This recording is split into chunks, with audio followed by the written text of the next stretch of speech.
Big thanks go out to Tywa for supporting today's video via Patreon. Tinybones Bauble Burglar versus the Watcher in the Water, Esika, and Cezanne. Well, with Cezanne we're going to have cards to discard at least. 2-lander Cabal Coffers will hopefully get us somewhere. We will keep absolutely no discard in our opening hand apart from the Dark Deal though. Drowned Rusalka is a spirit. Blue, sack a creature, you can loot. Alright, Necropotent, so hopefully get into another swamp at some point. We'll be able to keep ourselves in cards. Won't mind going for Dark Deal if we've got Necropotents available to us. Although I'd rather get Tergrid down first if we're going to go Dark Deal. Wayfarer's Bauble on turn 1 for the other black player. Draw into our third swamp, which is really good, so let's start to curve out here with a Tinybones. And now we can hold up Deadly Rollick as well. I doubt we're going to make use of it, but it's worth remembering. Farseek for the 5-colour player. Extra Planar Lens is risky with only one basic left after you sacrifice here, but the mono-blue player deciding to set up his double mana. Alright, pet card of mine, the Haunt of Hightower as well. Go for Swamp, and now the Cabal Coffers can start making mana for us. If we go Necropotents, we just put 1 life into it. Are we best to set this up now though? Even though we're not necessarily going to make use of it straight away. We'll have 8 cards in hand off a Read the Bones, so yeah, we'll go for the Necropotents. Saves us casting it later. Of course, an argument to be made for dumping a decent amount of life into this and crafting a hand, but I don't want my opponents to worry about us too much. Managed to draw into another land. Fell the Profane we'll try and keep hold of as an instant. Moira, Urborg Haunt. Whenever it deals combat damage to a player, return to the battlefield a creature card that was put there from the battlefield this turn. Sword of the Animist for Esika. Noteworthy that the land may was not an island, so Dwari Ruins being played as a tap land. This is why it's risky to play extra planar lens so early. Got one in the deck myself, but not sure I'd play it at this point. So we have to start playing around the fact that we're potentially going to be going for Dark Deal soon. So let's go Read the Bones here maybe, and we can get into a 1-mana discard spell. Blue mana being held up by the blue player, and he's got priority held up as well. There we see the Raven's Crime, which is what we were looking for. Necromancy I don't think is too much good for us here, so bottom and top. And there we see Sangromancer as well, so looks as though over the next few turns we're going Tergrid, and then it might have to be Dark Deal. Now, I'm tempted to go after the blue player, making him discard, but I don't want to make him reactionary towards us. We'll target the Esika player instead.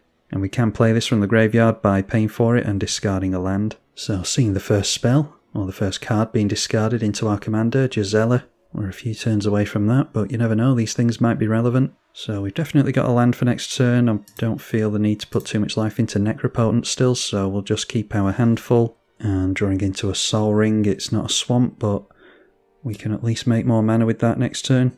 Thaumatic Compass, you can search your library for a basic and put it into your hand. Eventually turns into a Maze of Ith. And then an Attrition, that can go for any non-black creature, okay, that's relevant with us. Chromatic Lantern, gonna fix all these colours from the lands he's slowly getting in. A Teferi, Master of Time, he makes use of that double mana from the island after all, and goes for the loot with that. Now he is going to be discarding into this, so this plays right into our hand, a Reshape.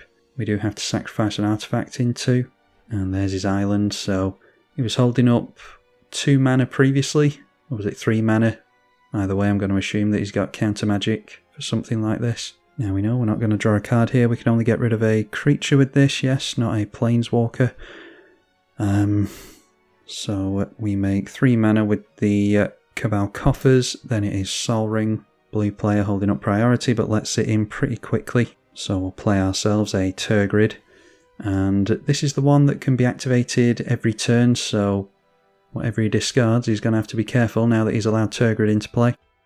We'll get another land down and don't have to bart ourselves with that, so that means I can use that life into the Necropotents instead. Should maybe put more than 3 life into this, but we're about to discard to a Dark Deal next turn anyway, I imagine, so hopefully that would draw us into a land if we needed it. Let's swing into the Teferi in order to keep its loyalty down. I'm assuming that they're not going to do anything with this in particular. Managed to land damage onto this, and Then going through to the end step, he hasn't activated the Teferi again. So I'm not sure what his plan is with that. If he just accidentally let the Tergrid in. Maybe he doesn't know that he can activate this every single turn. Anyway, we did manage to get into a land, Throne of Eldraine, I'm glad to see as well. A Cunning Lethomancer. At the beginning of your upkeep, each player discards a card, that includes us. So maybe we just continue to set up next turn instead of going for the Dark Deal. And then the 3-2 goes in to finish off Teferi with the Menace, so yeah, not sure what the plan is with that Planeswalker.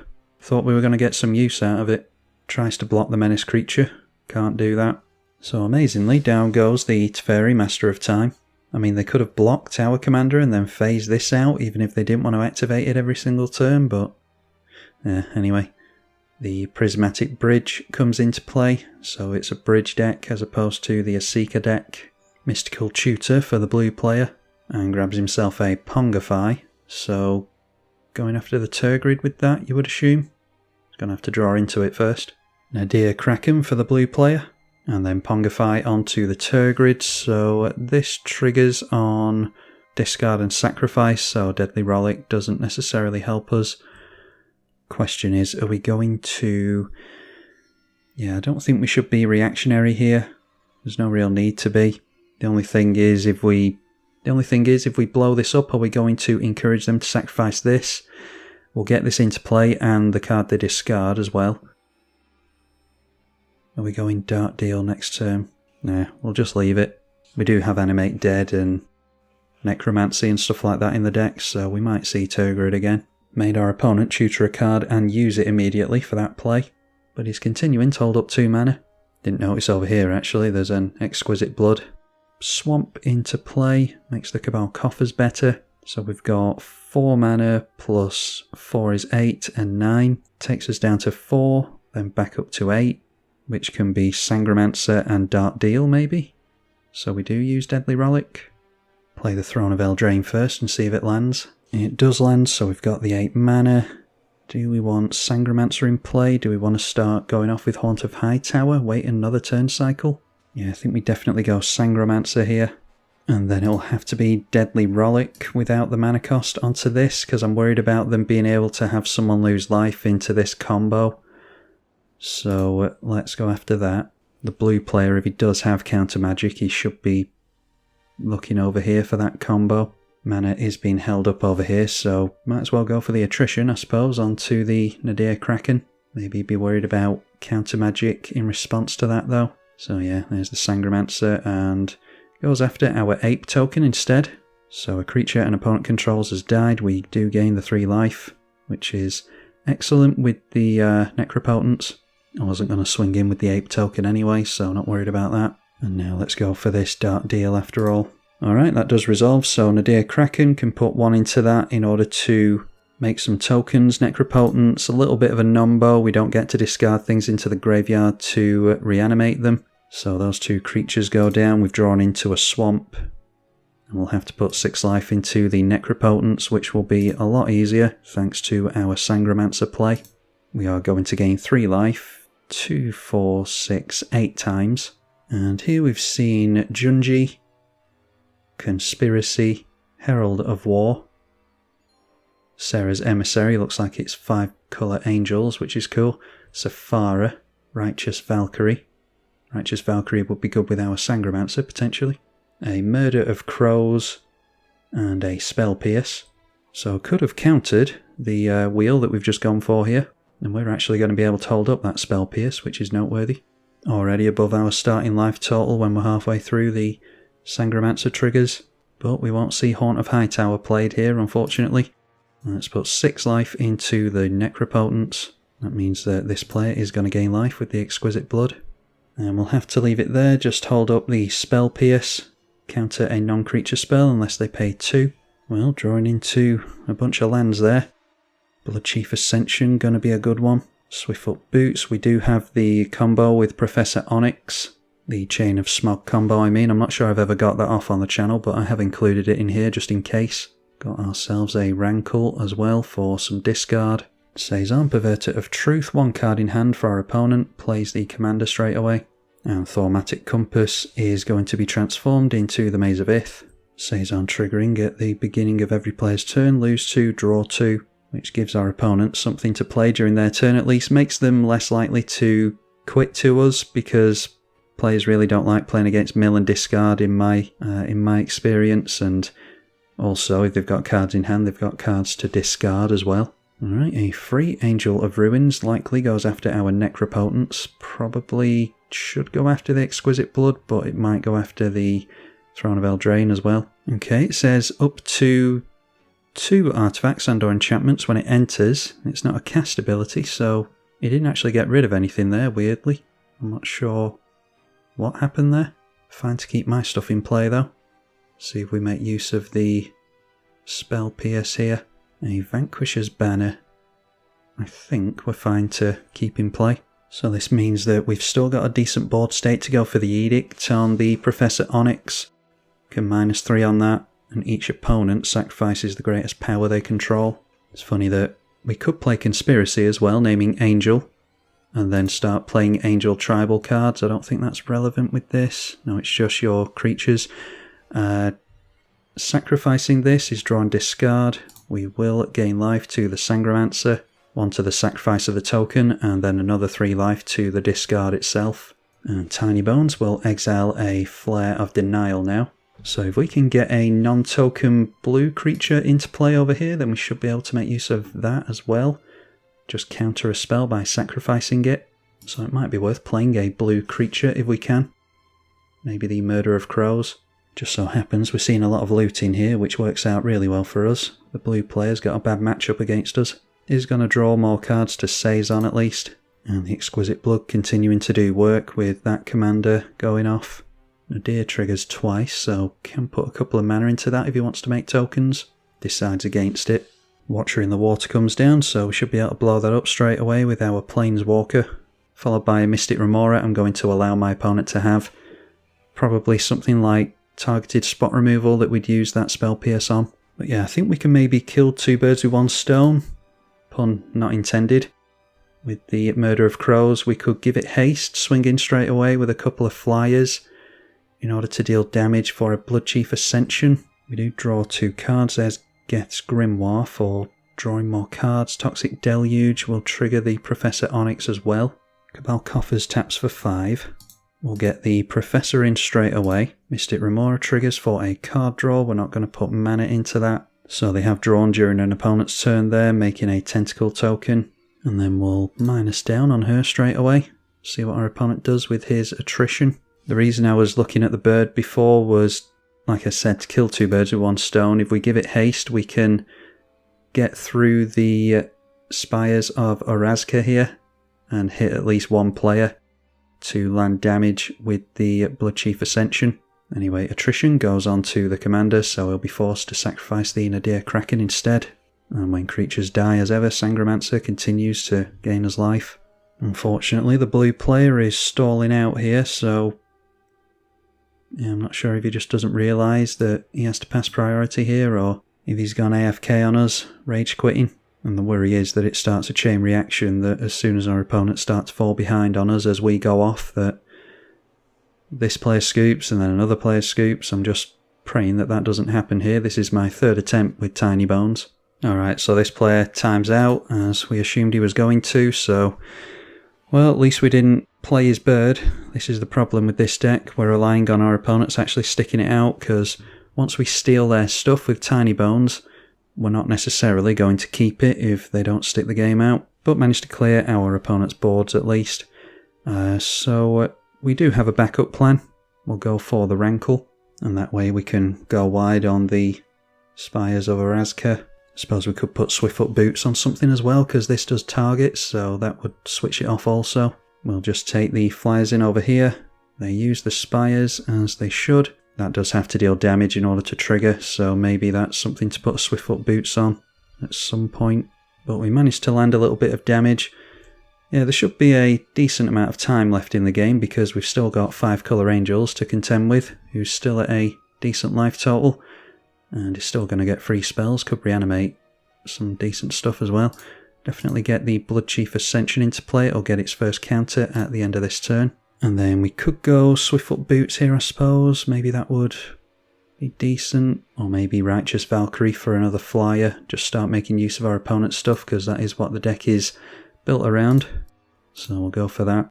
Means that we don't have to put as much life into Necropotence as well. So could have done that during the first main phase, I suppose. Tell you what, let's go for Raven's Crime as well. I forgot about that. This player's only got one card in hand. So we'll discard and exile a swamp. Don't have any means of grabbing our swamps from the bin anyway. Professor Onyx drains for 2, so that would switch on the Bloodchief Ascension anyway, even if we hadn't landed with the flyers.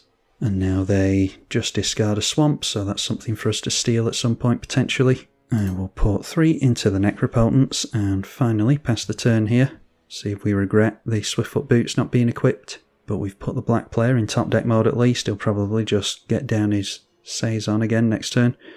So draw our cards with Necropotence, put the first counter on the Bloodchief Ascension. I think it needs 3. Yeah, it needs 3 or more, so we're probably only triggering it during our turn. But if we can get into some instants that we can play during our opponent's turn, we can trigger the Professor Onyx, and that would put the counter on it during an opponent's turn. Well, we've got the combo there. I'm not going to go for the combo because it's boring. I've really just put it in there just in case we're up against another tryhard.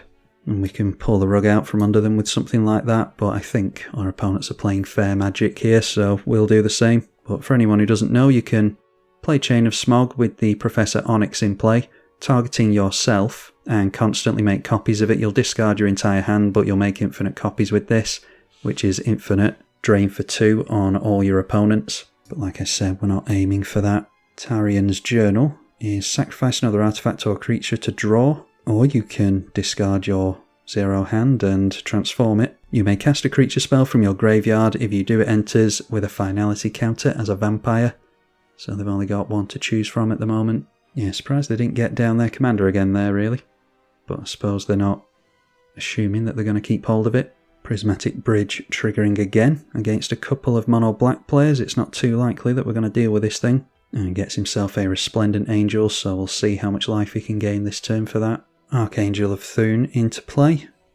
So, yeah, the life gain is going to continue here. And they draw a card to their Vanquisher's Banner, which is more for us to have them discard. Sword of the Animist being thrown onto the Archangel of Thune. He intends to swing in with it next turn. And I appreciate my opponents playing it out, especially the Saison player. We don't draw during the draw step. We'll play a swamp.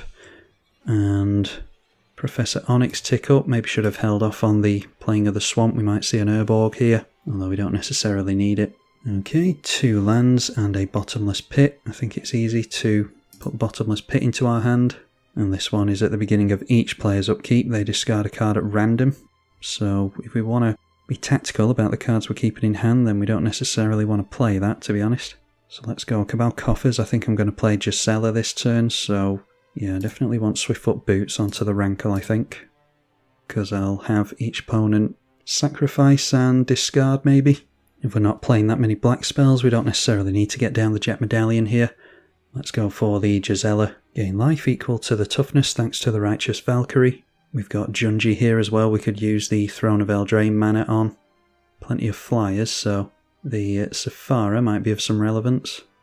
Don't have the white mana for it though. For the cheating in for a single white, I mean. So we'll go through to attacks. Swing everything into the left in order to deal damage and put another counter on the Ascension. Spires of Orazca untaps the 5/5 Flying Sangromancer. Now, do we want to go for the Edict here? I think we definitely want to go discard. We want to each player sacks a creature. We could go Jet Medallion, replay our commander straight away. I think that's fine. So we'll just discard the Bottomless Pit. I don't want my opponents to rage quit on me, thinking that we're patronising them by discarding Chain of Smog. So we'll discard that instead. Choose the commander to get rid of. And we've got our opponent down to 29 thanks to the double damage, so that's really good. Alright, so that player deciding to quit on us. Luckily didn't decide to play his Junji. Had a feeling that he'd scoop on us to that. So Tinybones back to the command zone. We were always playing, or planning on replaying it anyway. Creatures died, of course, so Sangromancer. Alright, and the Resplendent Angel was sacrificed there, and he decides that there's nothing more he can do. So we would have drawn another couple of cards. It would have been a Mind Twist onto the Angel player most likely, and that would have probably reanimated a couple of angels onto our side of the field. It's a shame that we didn't get to see it, but I just have a feeling that this is going to be the case with Tinybones. Players really don't like playing against mill and discard and cards where you steal your opponent's stuff. They don't like having their cards touched, even if it is on a digital client, so this is the best that I've managed to wrangle. If you want to see more from Tinybones, then you'll let me know, I'm sure, and we will try again. Massive thank you to the patrons for their financial support of the channel, and I will see you all in the next one, I hope. I'm tribalkai. Thank you for watching.